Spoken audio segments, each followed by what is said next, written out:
Good morning. Welcome to the Comic Book Shop of Doom. I'm your host.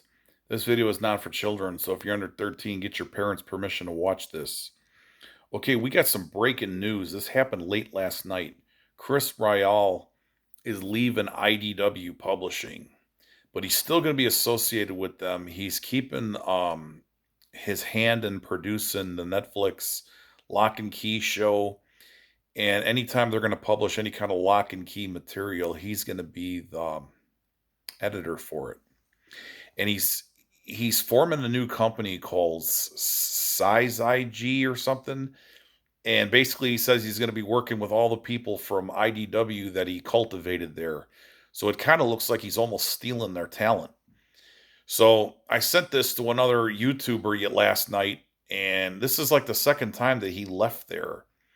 So I said, I think the money's running out because of or he knows some desperate news or something because there's a lot of they've been losing money for years, and it's been they had to take out a loan, emergency loan and stuff.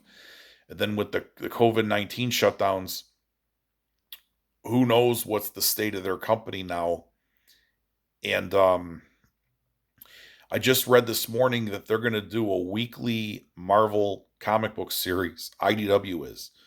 So they're for kids. And then yesterday they announced that they're going to do The Mandalorian and the Child. So they're going to do a Star Wars comic.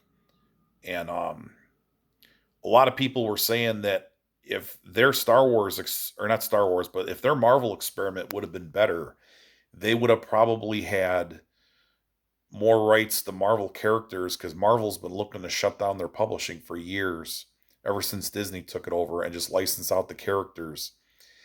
And since the IDW books have sold poorly for IDW using Marvel characters, that kind of put a kill switch on the taking over the Marvel line. So this guy is forming a new company doing the same thing. Uh he's gonna keep his hand in lock and key. Does that mean he's gonna try to grab it if IDW goes and files for bankruptcy? At the bankruptcy auction, will he try to buy it if they file for bankruptcy?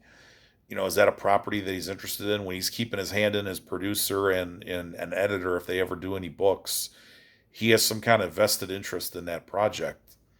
So this is going to be interesting to see where this goes. They made the CFO the current head of the company, so that's where that went.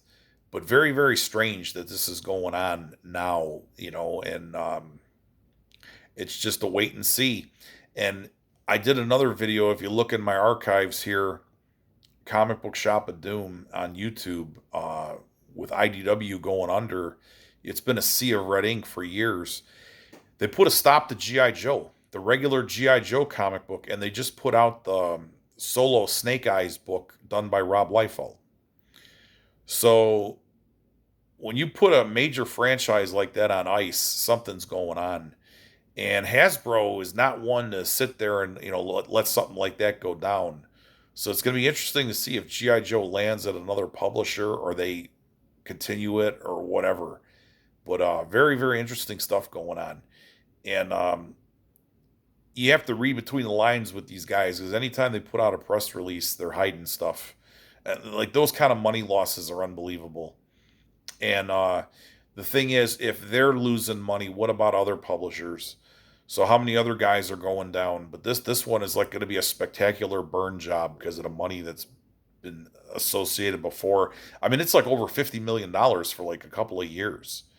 So that's a lot of money to lose in comics, and it's all licensed properties.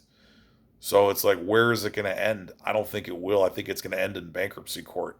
We will see. Maybe Chris Ryall he knew something, or who knows, or the money's out, or it's going to be out, or they're going under or something. But, somebody jumped off the sinking ship. Everybody have a good day.